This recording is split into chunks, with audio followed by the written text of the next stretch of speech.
The Dialed In Angling Podcast, presented by Strike Master Augers, Onyx Fish, and Arneson's Rocky Point Resort. Welcome back to this week's podcast. Man, what a week it has been. The weather's been fantastic. I can't think of a warmer opening fishing, first of all, and then a warmer opening week. Now, obviously, the temps are dropping. Things are going to hit more normal for this time of year, but the week of fishing opener has been fantastic. I've had a chance to fish on Mille Lake, on Leech Lake. I did a ton of crappie fishing before opener. But first, I want to introduce all my guests, all these guys. We're doing a guide trip on Leech Lake. We're actually doing the podcast from the shores of Leech Lake. All these guys were on the water today. Every single one of them has been out every day since opener. So I'm going to get their take on what they're seeing, how they're catching fish. We've all been primarily walleye fishing, but I'll let them talk. First of all, Nick Cekalla, welcome to the podcast, buddy. Hey, Tony, thanks for having me again. Then we got my next guest, Mitch Hackenmueller. He's no stranger to the Dialed In Angling Podcast or the show. Mitch. Thanks again, Tony. Let's do it. And Stephen Roller. You've never been on the podcast or the show, but welcome.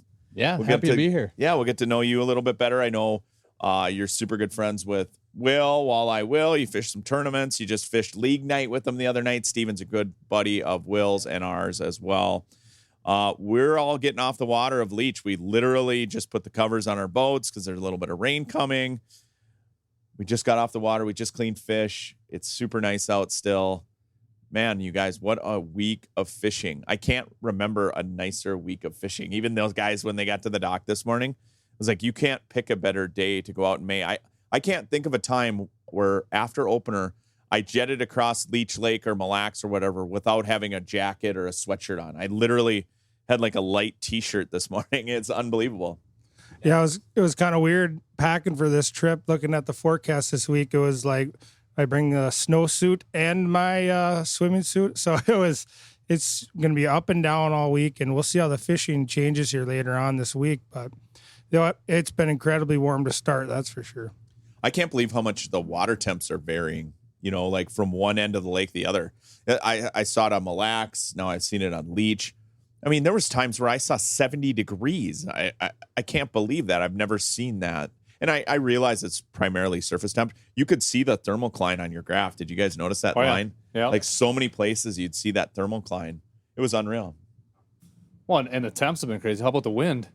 Yeah. How about like maximum wind at 50 to 0 today to glass? Like there's no happy medium. I don't know what Mother Nature's smoking, but it's out of control right now. Yeah, it's wild. Today I was hoping for that, 7, 8, 9 mile an hour south breeze that they were talking, and it was literally glass. I mean, they couldn't have got it more wrong. But then this afternoon it's starting to blow. We're starting to get that east wind now. The weather's coming in. It looks like the next week until basically Memorial Day, we're going to be back in the 50s, more normal temperatures. Yeah. I don't know what it'll do to the fish. They're still up shallow. They're still kind of doing their thing. These guys on Leech Lake, we're seeing fish up, like almost sight fishing them. And I didn't see that when I was out on Mille, but you could have. It was gin clear. Well, today there was just no wind, so literally you could see them. They're still spawning fish right now, which is crazy. That's where a lot of them big fish are uptight. We were actually watching them roll. We could visually see them, not on live scope or forward facing, but visually in the water. I love that. And we were even getting, you would cast at some, you could get some to bite. Today I had a couple bite literally right next to the boat. Watch them open their mouth, miss the bait, turn around on it, open up again. You could see the bubbles come out of their gills. It was crazy. I can't say I've seen that very often, though. It does not happen. Only this time of year. I've had it on Mille where you watch them and you're like, oh, look at that walleye, chase my jake. And then, boom, they crack it right by the boat. Oh, it was cool. Yeah. Really, and it's not just Leech Lake that we're seeing this clarity out with this late ice out, was around crappie fishing and stuff before opener here and hit up multiple different lakes that the clarity was just unbelievable. Yeah, even lakes that are normally a little stained, it seemed like they didn't have color. I know I crappie fished on two different bodies of water that I actually went out there because there's usually a little bit of color in the water, and I could see the bottom in 6-8 feet where you normally cannot see that. And I can't believe out here, like in Walker Bay, I mean, it's unbelievable. That's crazy. Yeah. How about the water temp? That Walker Bay water temp is so crazy different. You come around the corner out of the Narrows, it's like someone turned the AC on with that wind blowing. I think I had 48 degrees in Walker Bay, and the main lake was in that 60, 62 range. Yeah. It's just crazy difference. Well, let's go around and talk a little bit about an opener. I went and talked to some guests prior to opener. Everybody, I mean, I couldn't believe the amount of people. Well, I could believe the amount of people based on the forecasts and stuff, but I couldn't believe the amount of people that were out for opener. I was on Mille Lake. It was fantastic. I know a lot of people were struggling out there just because there's a lot of bait in the lake. They didn't really want the jig bite, which I was a little disappointed. I mean, I had 6 dozen of the most beautiful spot tails, and you get out there and we're throwing minnows and they won't eat them. I'm watching them on live scope and they're chasing. Finally, I just had to just let it sit there. And I literally let my spot tail sit on the bottom and it was still alive, shaking. And I got like a 25-inch walleye. It was like one of my first fish on a jig. But after that, it was like super apparent that they weren't going to bite the jig. So I'm like scrambling. I did bring some bobber rods because we had, my buddy Dan's kid out in the boat, Ty. My dad was in the boat. My dad loves bobber fishing. So as soon as, I grabbed a cork, there was like a pot of like 4 fish. I chucked on them. It went down instantly. And then my dad's like, all right, I'll take a bobber rod. Like he was like, it doesn't take long. He was like instantly in. And he likes jig fishing too, but he was like, I'll take a bobber rod. And it was like definitely a bobber bite. We kept 6 fish on Mille Lake, which you can keep 2 a person this year, which is great. I'm glad they're going that direction. There's plenty of fish in that lake. And we caught quite a few fish. And I stayed in less than 10 feet of water, and I stayed away from every boat. Like if there was a boat on even the structure, I'd just go by it. And I kind of fished nondescript rocks, and I never left the area that I was in. I stayed there all day, and it was like, it wasn't loaded, but it was like 4 packs, 2 packs, 3 packs. And when you threw on them, you'd get at least one to bite. But it was so clear that you had to throw your bobber past them, right? And then drag your presentation into them and let it sit. And then you dump it in their face and they'd hit it. If you threw it right on them, even in like that 9-10 feet of water on Mille Lake, they would spook. And they would spook out. We've been seeing that on Leech too. Yeah, same. Yeah, clarity. You better be pitching past. And that's why I bring it up, because like I got out here and my first day I dumped into Walker Bay and I'm jetting across Walker and I'm thinking, oh my gosh, I mean, look at how clear this is out here. So before we jump into the water clarity thing, let's talk a little bit about you guys' opener though. I know Mitch had his family up. Nick, you had your family. I saw your stuff on Facebook.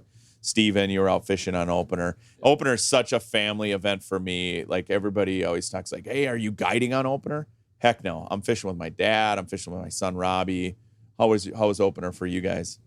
It was good. Yeah. We had the family up, got the kids in the boat, mom in the boat for Mother's Day. We actually took a little break from the walleyes on Sunday for Mother's Day. She wanted to go do a little crappie fishing. So we snuck that in, and that was fun. All on Leech Lake, though, right? Yep, yeah. On Leech Lake, yeah. But no, the walleye bite was, I would say it was, I wouldn't say good. It was fair. And the thing is, it was no shortage of seeing walleyes. They were just a little bit sluggish and slow. You'd throw on tons and tons of fish before you got one to bite. But again, everyone thinks, with this hot temps, that water's still cold, so they're just coming off a spawn not long ago, and some of them just getting off of it. So it was fair, I'd say. And kind of what I've been hearing all over the state with this later ice out has been just not really any fire bites, even on the main walleye factories. But it was good. I mean, we caught plenty of fish. It was fun, but another good opener. Well, I think, we talked about it on this podcast prior to opener. Is I don't think a lot of people realize that Leech Lake has only been out for less than 2 weeks. Mm-hmm. Right. Yeah. Winnie, same way. I mean, and a lot of other lakes. But I think a lot of people think, oh, it's been a decent spring. I know down in the cities, the ice went out way early. There's guys on Minnetonka crappie fishing a month and a half ago. I mean, I saw the satellite images of Leech Lake and Winnie, like a week and a half before opener. And I thought, man, if we didn't have that rain and kind of that wind, I think I knew the ice was going to be out by opener. But if we didn't have that rain and wind, I don't know, man. The water would be even colder than it is now. Could you imagine having ice out there with 90-degree temps? Yeah. It'd be the craziest thing you've ever seen. So yeah, and I was on Leech too. And I had my daughter and my wife and my mother-in-law out, and we caught plenty of fish. I wouldn't say it was lights out. You had to, you'd find a pack and you'd get a couple, better move on, pick up a couple more, kind of keep going, and different presentations too. It wasn't always the same thing. I mean, half of it was you get some on crawlers, you get some on shiners, and you would move to the next spot. It might be completely different. There was no consistency in it at all. And that's how it is now. I mean, I can't believe all from week spot to spot. Yeah. No consistency. Totally. I mean, from spot to spot, I can't believe the difference in the bite. One spot you go to, they want to jig and a minnow.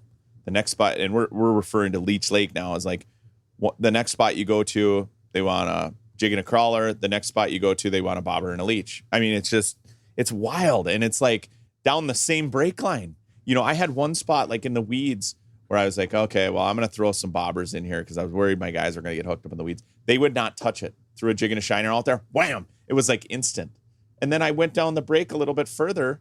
Same thing. They're throwing jigs and shiners that wouldn't bite. So older gentleman on my boat, I'm like, hey, let's grab your bobber rod. And I just chuck it out there and hand it to him. And he's like, where was that bobber again? And I look out and it's already down. So they wanted that we switched to bobbers, and it was like within 100-yard stretch. Yeah, I think they're as messed up as we. I mean, it's crazy. Right? They don't know what's happening. Just one extreme to another. Yeah. They're trying to figure it out too. Yeah, they're trying to spawn 90 degrees outside, and then it's blowing at literally 40-mile-per-hour gusts one day to flat calm another day, and then we're gonna see what this weekend does too. It's gonna change again. Yep. I don't know what it's actually gonna, until we get like a set, stable pattern.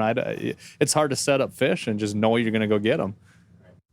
Yeah, I've never seen surface temps vary this much. Oh, like from 70 degrees to 40 degrees in the bay. I mean, that is just wild to me. That's mind blowing. Yeah, and it'll be interesting too when this wind really hits again. How it mixes, it'll mix that water up a little bit and it'll cool it off, obviously. But Stephen, how was your opener? It was good. I just had a family friend and his 2 kids out, and it's about the same for us. I mean, you're seeing crayfish, there's piles of minnows everywhere. And you opened up on Leech as well? Yeah. Yep, out on Leech here. And we caught our fish. We caught plenty of them. It wasn't hot and heavy, but we moved around a little bit and catch 1 or 2 here, and then you keep moving, change up presentations. It was a good opener, but nothing crazy for a bite for us.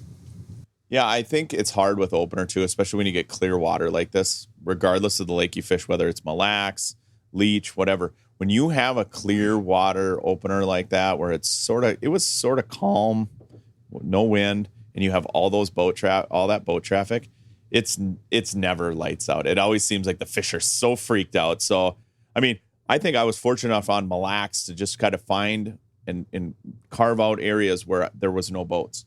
And I think that was the number one reason why I caught fish is I just drove down the break until there's a 4-pack and there's not a boat within 100 yards. They bit. You hit the nail on the head. Leech is the same exact way. Yeah. You just can't. You got to stay away. I know friends that were up on Winnie too, and they're like, oh, the bite's terrible. But I said, hey, where were you guys? And he's like, wow, there's a lot of people. We did find a few spots with fish, and then somebody drove wide open with their boat, right over our fish, and they were gone.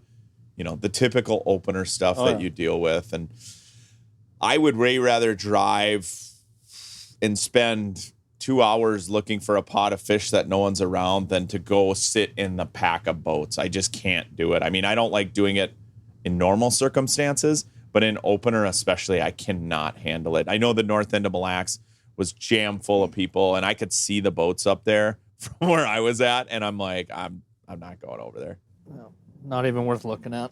No, to just stay away from those boats, and I did hear a couple. It was interesting on Mille. I did hear a few people saying they were catching some walleyes out on the mud flats at night and in the evenings, which was kind of cool. I think the bite on Mille this year is going to be a lot like Leech or Winnie, where it's going to be wind driven. The lake will darken up. It's not going to remain as clear as it is, and Leech isn't going to remain as clear as it is. the more wind you get, it's going to darken up. Obviously zebra mussels in both systems have really cleared up Leech. I mean, there's spots where I've never seen the bottom, and I see it constantly now. But when you get windy conditions and you get algae blooms like we're seeing here, it's going to darken up the water a little bit. But it's going to be a wind-driven. Look at the bait that you have out here. Mille Lacs is the same. I don't remember an opener where I've driven around on Mille Lacs and seeing this much bait. It's been well over a decade. And so that's why anglers are struggling a little bit. I think a lot of anglers struggle on opener on Mille Lacs because of that water clarity condition, but you have all the bait. And then also a lot of people aren't pitching, and if they were pitching jigs and they stuck with it. I know a couple of guys that, bought 8 to 10 dozen spot tails, and they were texting me, how's the bite? I said, not bad, but you got to use bobbers. And they're like, we're not doing that. And so they caught 3 fish all day. You know what I mean? They bought the shiners, and I get it. I wanted to jig fish too on opener. Wow, we get such a short window for jig fishing, right? And it's like the funnest bite for most people. So yeah, we try to prolong it as long as we can. Well, even this week, I was worried that surface temps were rising so fast that, first of all, your shiners start dying. Second of all, the bait guys are just going to run out. It gets hot that quick. Those fish move out. I mean, look at how quickly the shiners were dying in our live wells today. Yeah, how fun was that keeping them alive the last few days? I just kept the pump running, and I had them. And actually, I kept some in my Engel cooler as well, because it's crazy how cool that little Engel will stay. I'll put a few ice cubes in there or whatever, and those ones were fresh. The ones on my live well were fine, but when I started sliding up real shallow and surface temps were like 70, all of a sudden they were like popcorn in my live well starting to pop. So I was trying to grab the ones that were less swimmy before they get and use those burn first. burn up those. Oh. But I'm like any other angler. I know the guy in my boat today, he caught a few on bobbers yesterday, got a few on jigs, but they really wanted to jig fish. So I sort of looked for areas where, if I threw out a jig and a minnow, if they bit, we were going to hang there. And it was kind of cool. Today we found a spot where the fish definitely wanted shiners more than the bobbers, more than the crawlers. And so we sort of hung there. And tomorrow it'll be interesting with this cold front if they shift back to eating certain baits. Because exactly, you've seen it where, the water warms up quickly and they only want leeches or crawlers. And I've seen it where the water cools down in the fall quickly, and it's like overnight where they went from feeding on crawlers and leeches to minnows. Oh, and I think another big thing is these areas that you would suspect to have crayfish on them. Seems like they're wanting the crawler more, which is natural, anything with that little sandgrassy type of stuff. I actually had a buddy who was cleaning his fish on opener here, and it was completely full of crawfish already. Yeah, these rusties are something else. I mean, the perch are full of them. The smallmouth bass are eating them. The walleyes are. Everything loves those things. They're like little lobsters, right? And they're full of protein. Growth, I would suspect, I'm not a biologist, but I would suspect if you talk to a fisheries biologist, growth rate's got to be a lot better on leech with crayfish versus when crayfish weren't here. I got to believe it. Do you think it directly correlates with the smallmouth boom out here too? Yes, when the 100%. Rusty showed up, I mean, it has 100%, to. yep. And that's why I'm expecting in the next 2 to 3 years this to be a destination perch lake. I mean, I really think it can happen with the amount that they're eating, and they are growing every year. We're getting bigger and bigger. Well, I remember Leech Lake perch being massive, and then it seemed like they kind of petered out when the walleyes sort of took off again. 2010, 11, 12. Now, I mean, we're starting to get nicer perch. Last fall was pretty impressive, some of the size of the perch. You look at other lakes that have rusties, and the perch population's doing really well.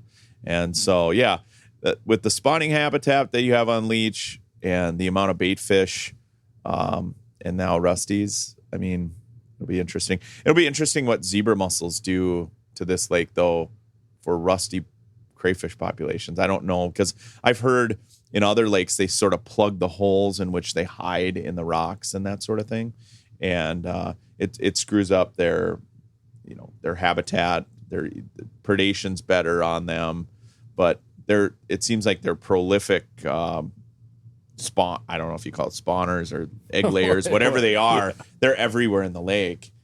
the perch are spitting up the little tiny ones. Oh yeah. I mean, my customers are catching the big ones.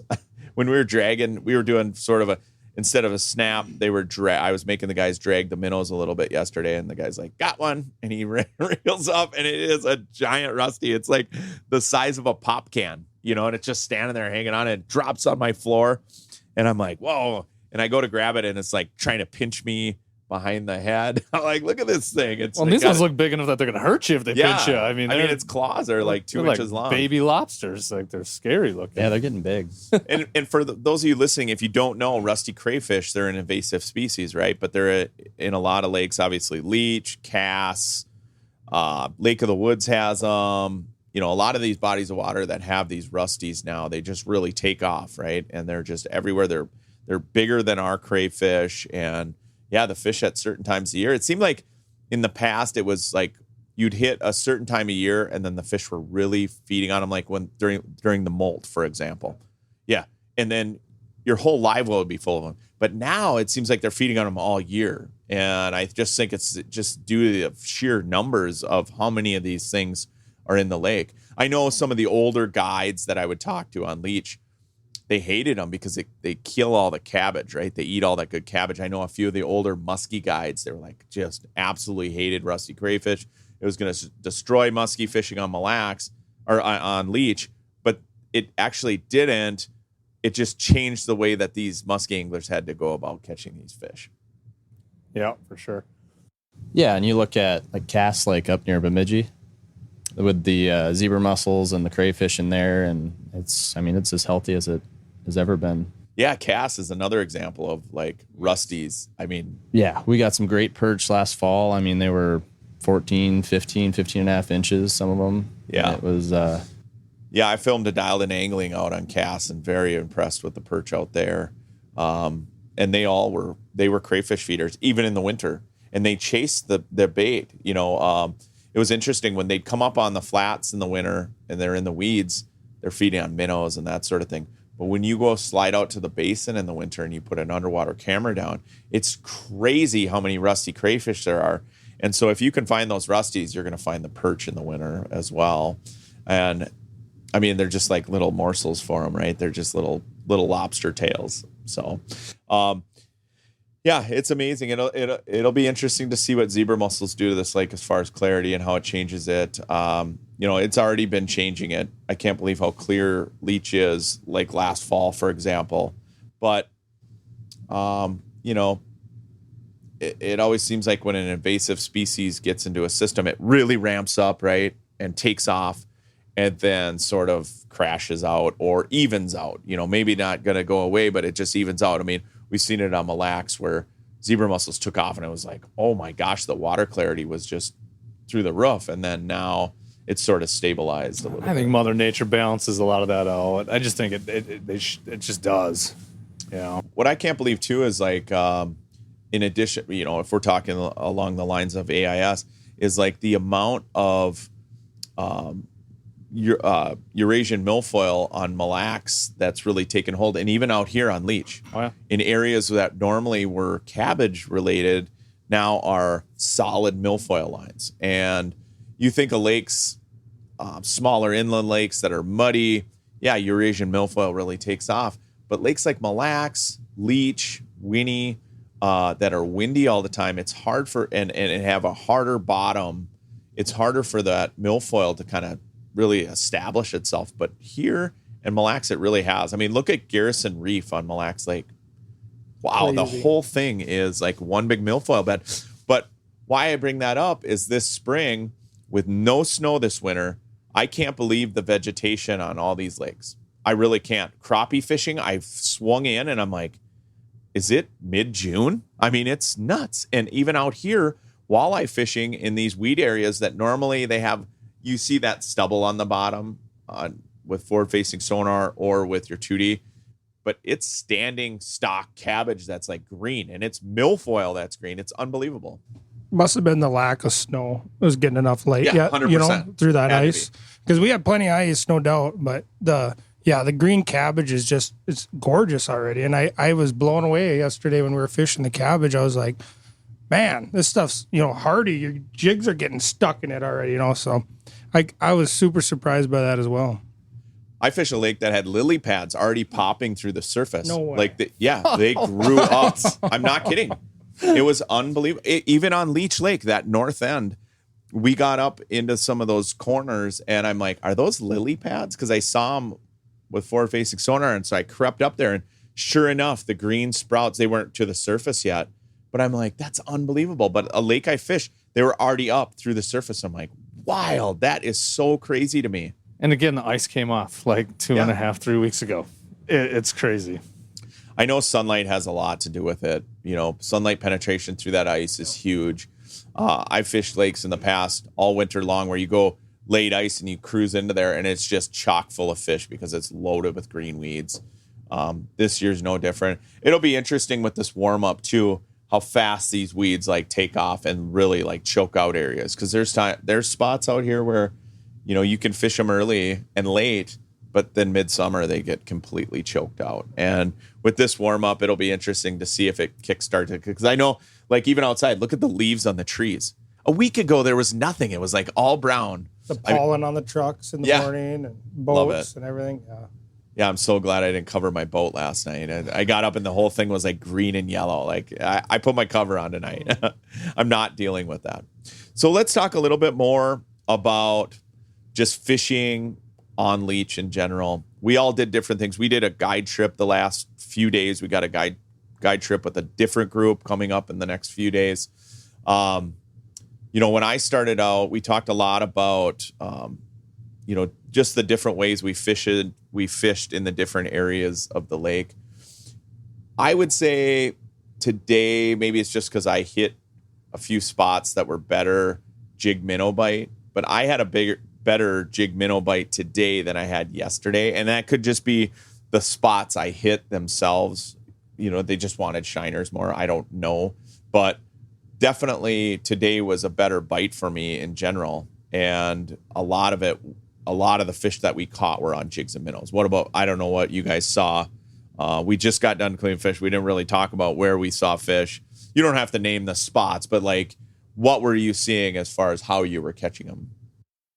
Well, you know, I can't really pin down to say my bite was way better in the weeds or my bite was way better on the sand or the rocks because I literally fished them all and maybe one spot was really bad in the weeds or the next spot was awesome in the weeds. You know, so I can't really pinpoint that. And I don't know why that is because, you know, they should be going kind of on the same thing, setting up a pattern, but it's really not. So it's kind of all over the board. I had the same exact thing though as these guys. They would want one bait on one spot and one bait on the other.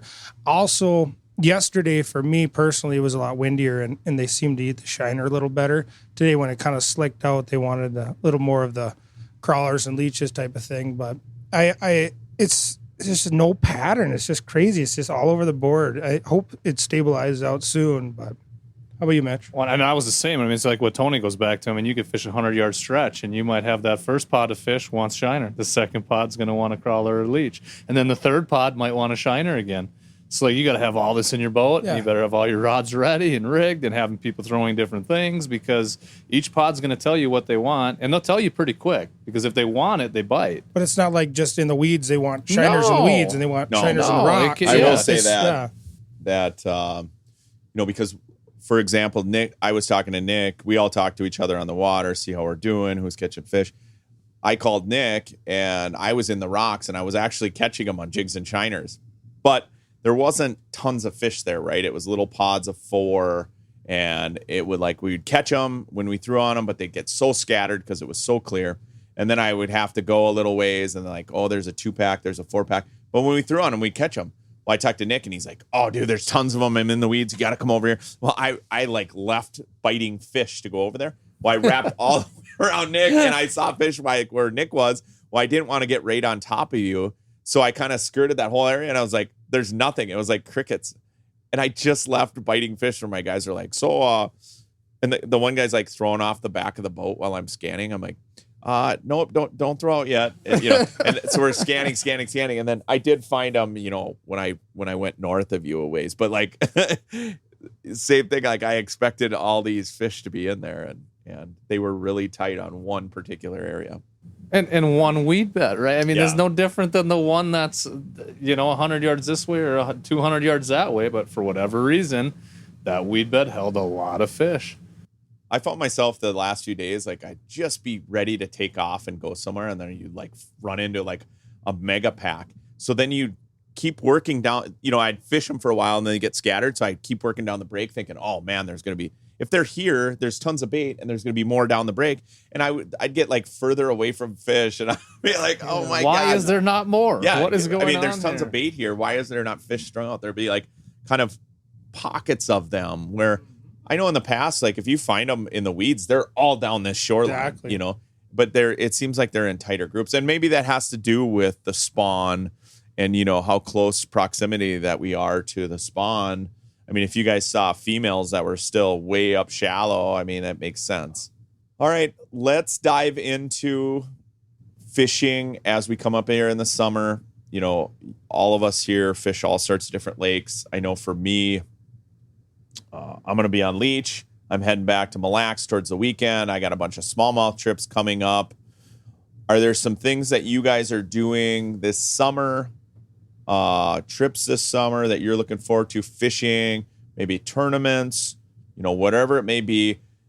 It seems like May from right now, from fishing opener until we hit the 4th of July, you could blink your eyes, right? And it's gone.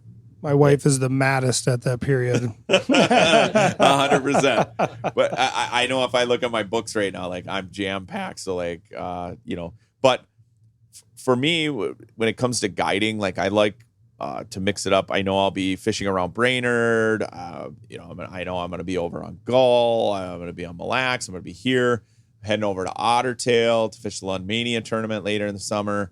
I'm kind of back and forth and all over the place. But I love that, like trying to pack as many fishing trips in that time period that I can, and also fishing different species.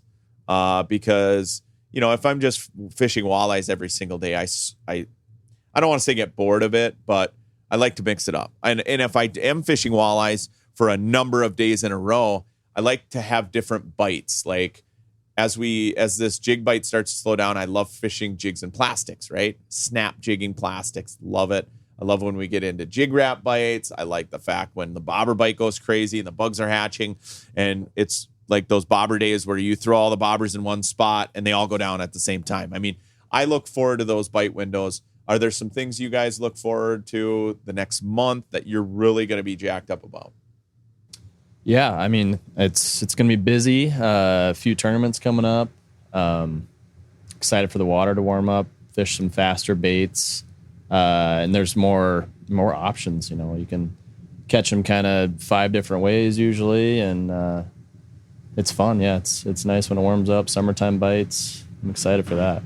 Yeah, June is just electric. I always tell people that there's no wrong way to fish usually in June, right? If you want to get good at any particular technique, June is the time period to do it, right? And I always try to, if I want to get confident in baits, I sort of do it when it's like a fire bite, because if you're throwing the same thing in there, jig and shiner, and you're catching them, great. I let my customers do it. But then that's when I start experimenting with different baits, different color plastics, different style plastics, swimming minnows, different things like that, where I really get a chance to experiment. And you got to do it when it's a fire bite, because that's how you get confident on it.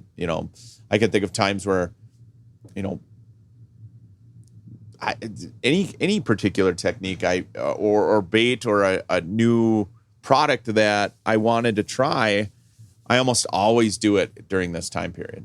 And new color patterns, whatever it may be, I always try to key in on it this time of year. Or if I'm going to Canada or something like that, I want to try different things and different bodies of water. I like experimenting with different colors, different crankbaits, casting crankbaits, jerk baits, whatever it may be. And now with forward-facing sonar, within 2 minutes if they're going to bite it or not. Agreed. Yeah, it's a busy time, but like you said, I mean, June's probably your funnest time to be out there. Fish are set up for the most part, not kind of like what we're doing right now, where they're halfway in between spawn or where they're really going to stage for a while. And a lot of times you find them fish in June, they're going to hang there through June. So you get, a month's worth of fishing where you can try and get confident. I know for me, like, man, I love a jig wrap bite. it's pretty hard to beat. Yeah, I mean, it's so fast and furious, and you get to fish aggressively. You don't have to kind of monkey around and feather things. You just get to go and pound them. It's fun, and that doesn't always last that long either. But when you time that out, that's my favorite. Yeah, speaking of the jig wrap thing, I used to find myself fishing a jig wrap all the time, like 10 years ago. I'd force it all the time, try it all the time because it's my favorite bite. But now with forward-facing sonar, you throw it in there once and you rip it once, and there ain't a fish around anymore. I'm like, it's not time. Yeah, it's not time. Let's put that jig wrap away because it's fun when it works, but it can spook a lot of fish. But well, I've had it too out here where it's like you fish a jig wrap in one area, they don't want it. You go to the next area, whomp. I mean, it's just like, oh yeah, it's like electric. And there was a time period in my life that I was like so secretive about fishing a jig wrap because not a lot of people are doing it. And oh yeah, for sure. I was like, this is it, man. This is like the kryptonite for walleyes because it was. It was for a long time. But it still is at certain times of year where you throw it out and like that's all they want. And I love it on jig wrap days. Like when my arm and elbow are so sore from ripping that jig wrap and like my index finger like gets like a callus on it, right? It's like right there where it hurts so bad. You start finding yourself holding the rod in different positions because you're like, oh, my hand is going to break here. I can't keep doing and that's this. super important to use the right rod when you're jig wrapping. I mean, it 100%. really is. If you don't have the right power and action and the right rod itself, I mean, you could literally, your arm will fall off from jig wrapping. Or you won't get the right action on that jig wrap, and now everything you're doing is a waste of time, There, well, I don't even know if I could say it on this podcast, but there's some new jig wraps coming out that are pretty top notch. I'll say that, so I'll tease out that portion. I don't want Rapala to be all over my throat, but you look for it as we get into this fall. You're going to see some baits that are really, really killer if you like jig wrapping. Sign me up. Yeah, so this summer I'm looking forward to. Me and Mitch always fish a few tournaments a year.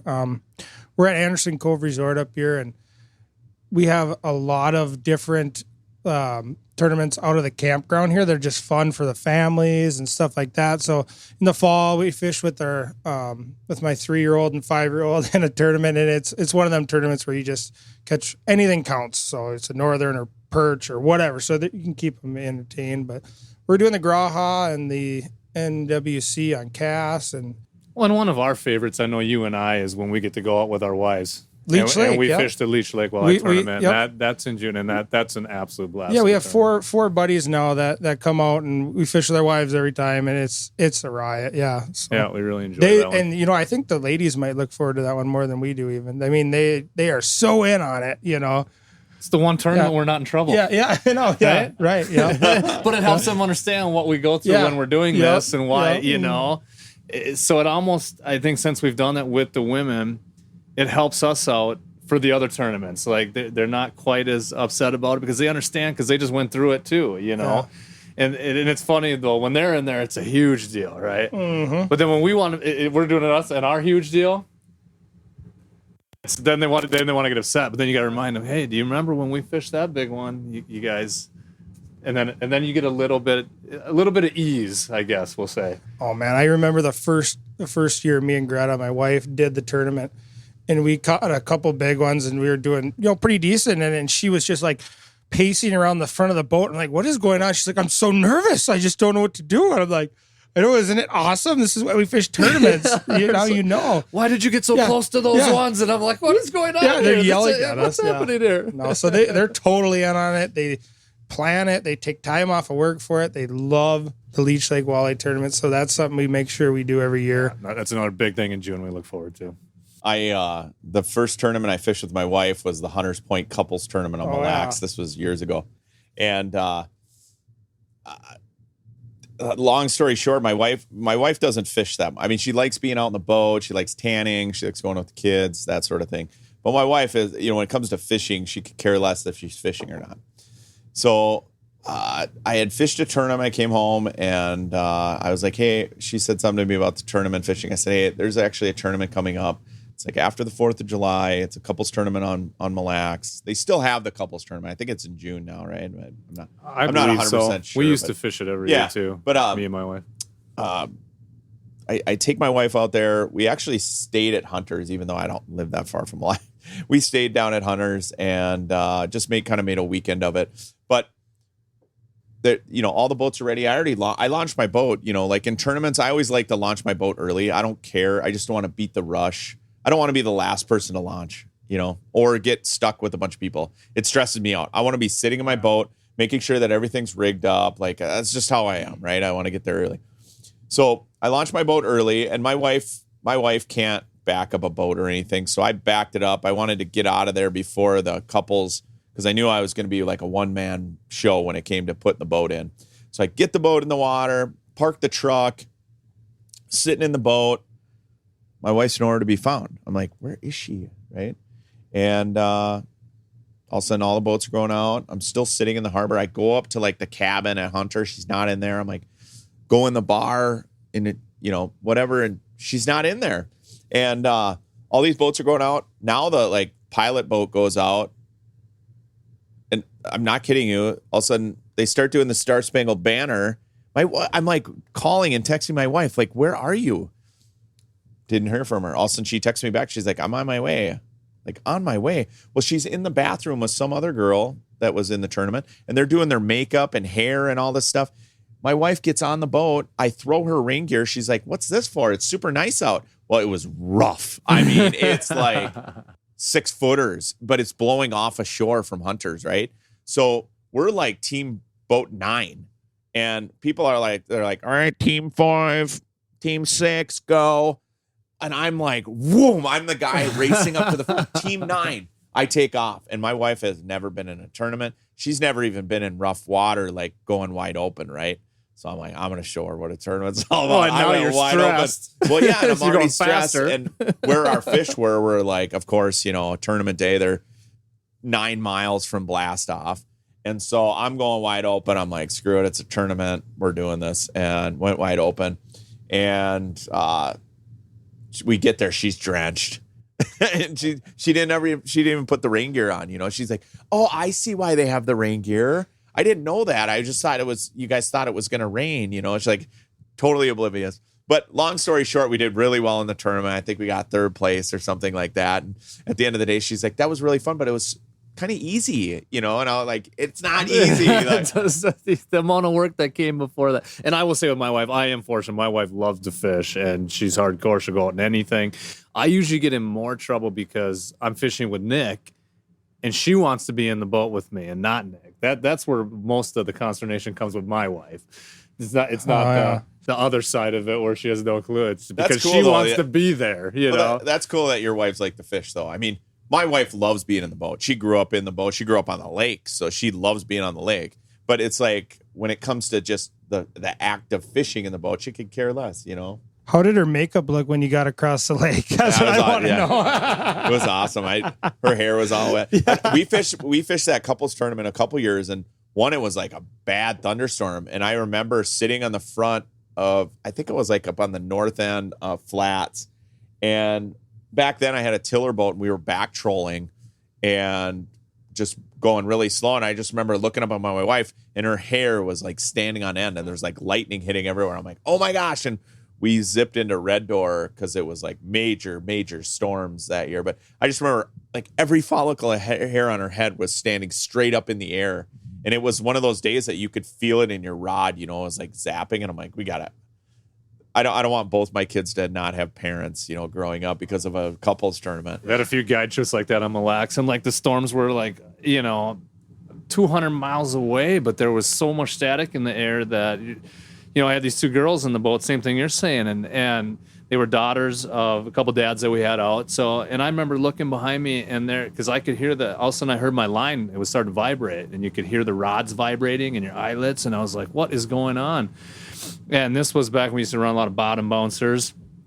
I happened to reel in, and my bottom bouncer was like arcing to my rod. That's how much electricity. These girls' hair was standing straight up. And I'm like, and then all of a sudden the line started lifting too. And I'm like, we got to get out of here now, you guys. Like, this is, I know the storms are a long ways away, but there's way too much electricity around right now. This is, I'm not comfortable with it. That's scary. I had a tournament on Mille where we blasted off, and I'm like, I can't believe we're blasting off. And I drove like right into the heart of the beast. And it was a lead core bite, and I go to grab the lead core rod, and I got shocked more than I've ever been shocked by any outlet or anything in my life.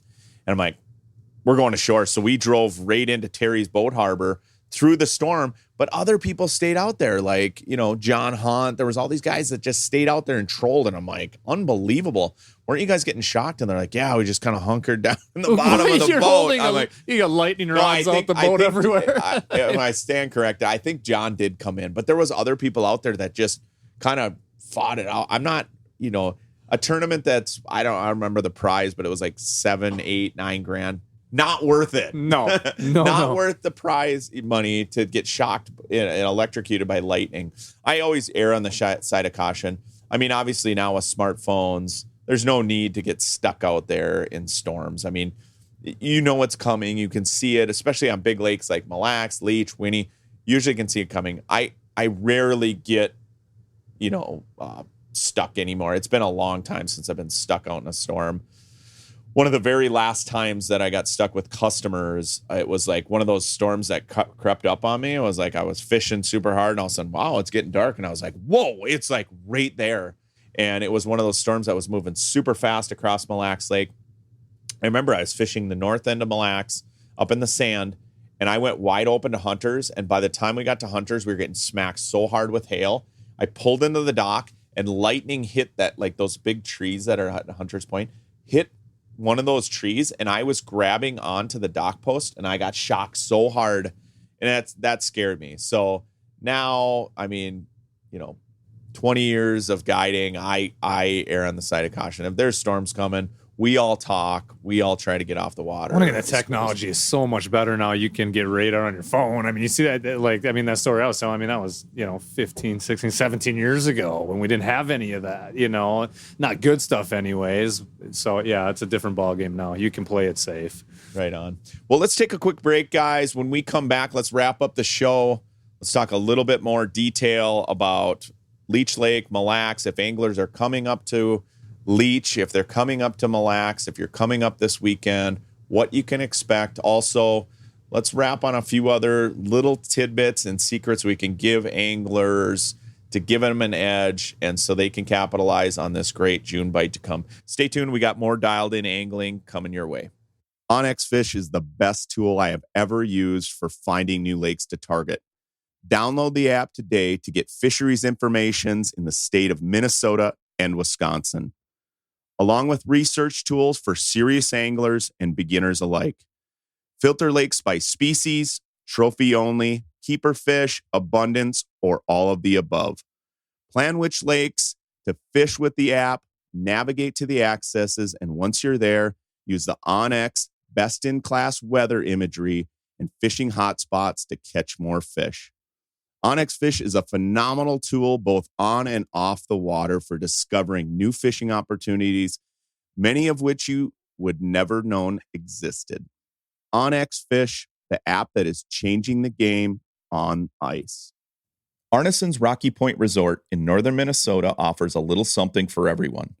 Nestled on Lake of the Woods South Shore, it provides easy access to 14 remarkable reefs. Serious anglers know that Arneson's offers some of the best fishing, charter fishing, and small boat fishing options, all supported by the largest protected marina on the lake's south shore. Accommodation selections range from 1 to 5 bedrooms. Equipped with all the modern conveniences, guests can enjoy a delightful dining experience and stunning lake views at the Rock Harbor Lodge, an on-site full-service bar and restaurant. The two beaches provide hours of fun for the whole family.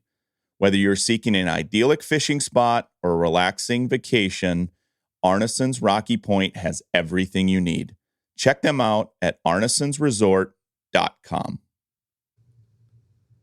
All right, we're going to wrap the show up here. We're going to give a little insight. If you're coming up to Leech Lake, if you're heading to Mille Lake, if you're planning on doing any fishing over the next couple weeks here, at least up until Memorial Day weekend, I'll let all the guys talk about, sort of what they recommend that you bring. We're sitting on the shores of Leech Lake. We've all been on the water every single day since opener. I know a lot's going to change with this cold front, and if we do this podcast next week, we might be talking about something completely different. But I know for me, like if, I'll speak for Mille Lacs, for example. You guys can talk about Leech Lake. I know Stephen Roller does a ton of fishing up around Bemidji area, but I'll talk for Mille Lacs. I know if you're going to Mille Lacs, a couple things that you're really going to need to focus in on. One is water clarity. I know this warm-up's going to green up the water a little bit, but without all the rain and runoff, Mille Lacs really dirties up when we have a wet, rainy spring, because you have all those tributaries that dump in that lake, and that water, that brown water, starts to churn up in the lake. Plus, when you get really windy conditions on that lake, it darkens up that water. But it's going to remain clear because there's not much runoff.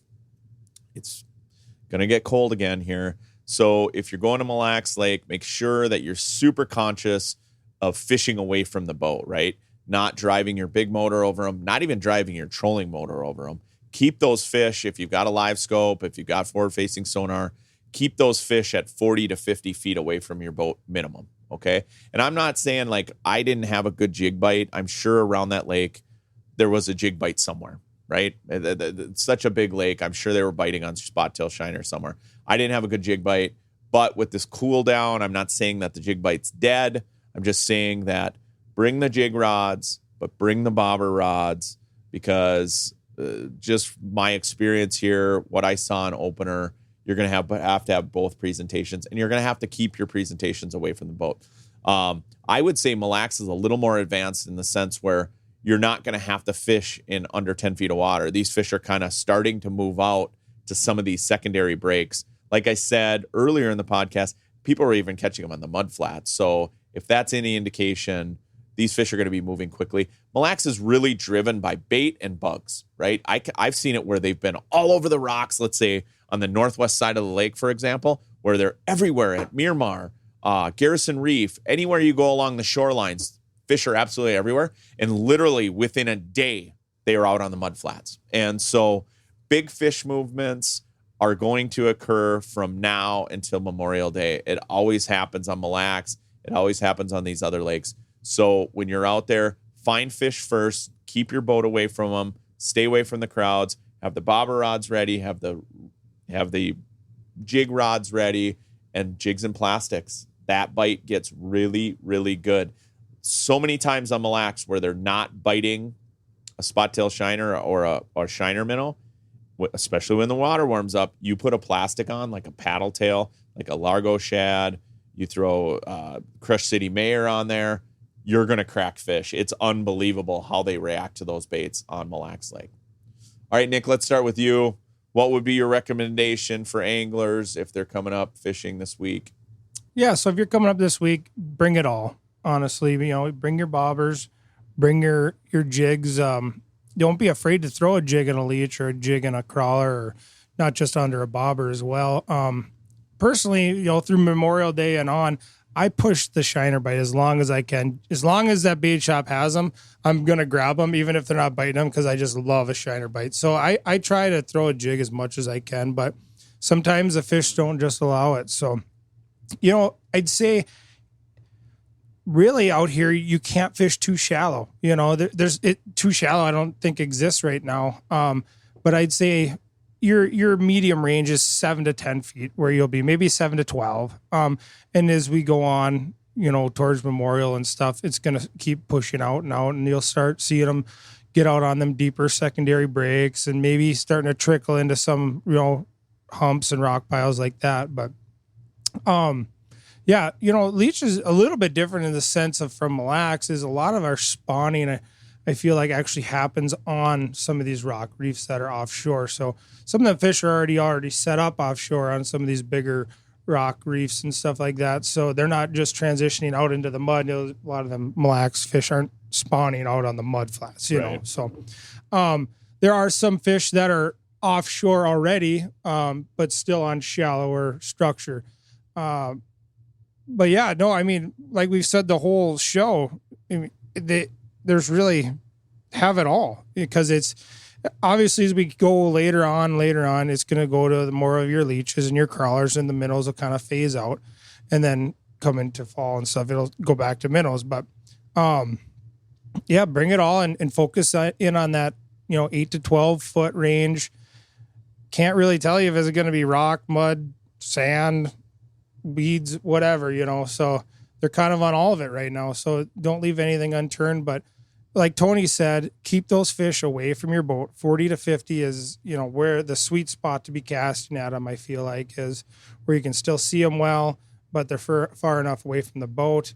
And that's kind of just the case on any lake in Minnesota now, or anywhere. So keep that in mind, be conscious of that, and get out there and have fun. Yeah, and I mean, so I don't sound like a broken record. I don't need to repeat what you two both just said, but what Tony started with, I mean, that goes the same on Leech as it does on Mille, right? I mean, it's be casting. I mean, the days here of the drift with the jig is kind of done from what we see. I mean, when we got sonar to visually see it. Well, this water, it goes back to that water clarity too. It is. I mean, and if you get a good wind, I think you get away with a lot of stuff. But I mean, you got to be casting all the time. If you don't have forward facing sonar, which we didn't have it before, but we always casted everything all the time up here. We casted. I remember back trolling with my dad in 6 feet of water on Lake Winnebagosh and vertical jigging and catching walleyes one after another. You can't do that anymore. No. You can't do it on Winnie. You can't do it on Leech. You can't do it on Mille.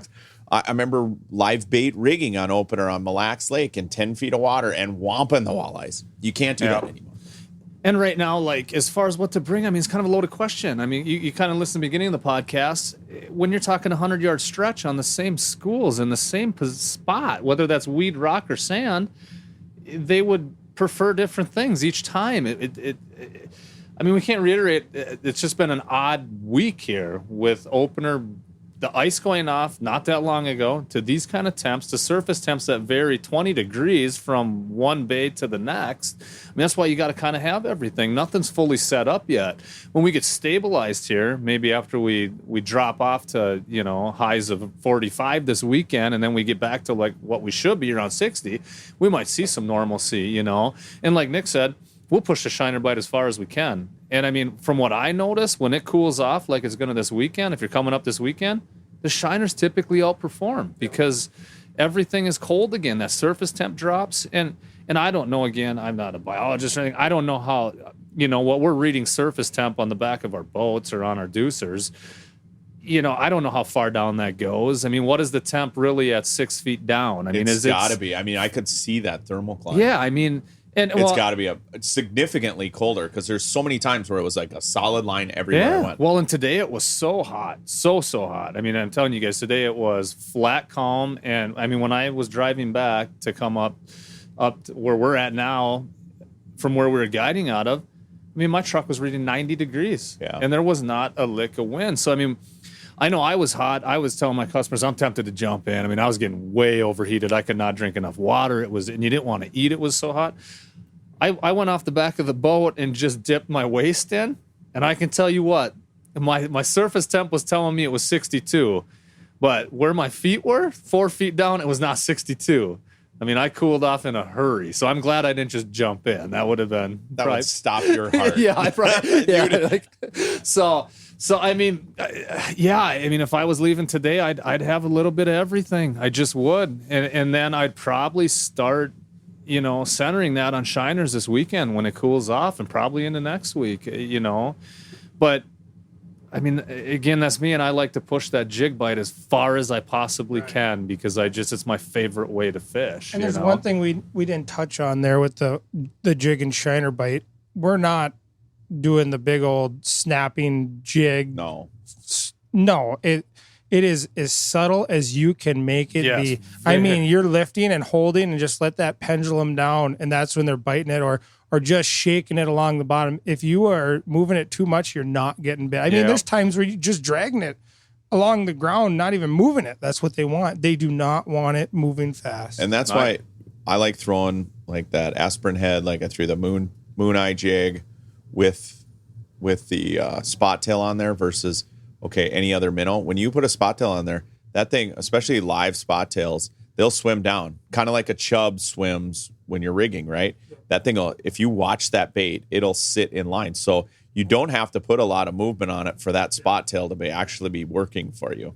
Once that thing starts getting ripped or it's dead or whatever, okay, on a bite where it's not a crushing suicide type of bite, I like to have fresh minnows like that, because then I can let that bait work. I had a few times where I felt that spot tail twitch and then wow, you were getting cracked. Well, yeah, and that's what we're talking about as far as like position of jig and how we're jigging. The other thing is, if that minnow's shot, it's shot. They will not bite it. Put a minnow on there that looks good and is straight, hook straight, and try different cadences again in different spots. Right, some spots they wanted it on bottom, just shook around, maybe 2-inch hops on your jig cadence. The next one might be a 1.5 to 2 foot lift, and then just let it flutter back down.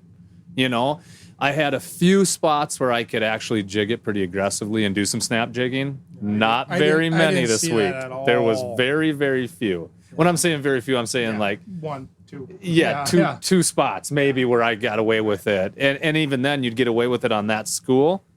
And then the next school, no. So, and typically as this water temperature starts to rise, you do get away with really snapping it, but that hasn't been the case. So, and when I start really snapping it, I put the minnow away and I grab that plastic because I love a plastic bite. You take it out of your hand, it's just way better. If they choke it down, you get bigger fish. I'm a huge plastics person. Steven? Well, I'm going to I'll touch on some Bemidji lakes. Bemidji area lakes, I should say. Right on. So typically, Bemidji's known for weed bites. So there's always going to be fish in the weeds. I mean, all summer long, we get fish in the weeds, up shallow, 3 feet of water. I mean, anything green, usually fish in there. If I was coming up this next week, like everybody else said, have everything with you. I'd look for fish up in those weeds still. They're going to be slowly moving out on its structure. They're just still coming off spawn. They're spawning this week, I think. And it's going to start setting up pretty good, I think. Yeah, I think in addition to the bodies of water that we covered, small lakes in particular, whether you're fishing around Brainerd, Aiken, Bemidji, Ottertail, Alexandria, most of these stocked fisheries, the walleyes are going to relate to the weeds. And with how advanced we are with the vegetation, without having snow and just how warm it's been, vegetation's coming up fast, I would key in on those areas. If fishing weeds, you can look for that green cabbage, look for that standing stock cabbage. That's what I always look for first. Some of these sand flats too, where you got a little bit of sand grass and vegetation, they're gonna hold in those areas. Some of these flats too, where you got little depressions. It could be a 1-2 foot depression on a big flat with surrounded by weeds. Those are all great places to look for fish. And then of course, wind. Any wind driven area, whether it's a point, whatever, they're going to relate to it. I can't tell you how many lakes I've been to where they have this beautiful mid-lake gravel bar and all this really cool walleye looking structure. Never holds fish. You go right to the weed lines, you start whomping them, and that's going to hold true. And it's probably more advanced than it is most times a year this time of year. So, and stay away from the boats. Stay away from the boats. So appreciate you guys coming on the podcast with me, giving your input. We've had a great week of fishing. The last few days of guiding with you guys have been great. It's cool when you can work as a team. If you're coming up to Leech with some buddies, if you're going to Mille with some friends, if you're doing a fishing trip, working together always pays off because you can cover a lot of different water. You can try different techniques. You can see what's working. Be open to trying stuff, especially if you've got forward-facing sonar. If you throw a bait out there and they're not biting it, don't be afraid to grab something else. Grab a night crawler. Grab a bobber rod. Don't get locked into only fishing one way.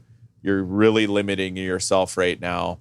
If you listen to this podcast and as we sit here on the shores of Leech Lake, there's no wrong way to fish here. That's only going to get the fishing's only going to get better as we get near June. So good luck fishing, everybody. Stay tuned next week. I'm sure with this cold front, we're going to have a totally different take as we get into next week and the conversations. We're going to bring you more fishing reports across the Midwest. Stay tuned. Thanks for tuning in. Good luck to everybody. This has been the Dialed In Angling Podcast.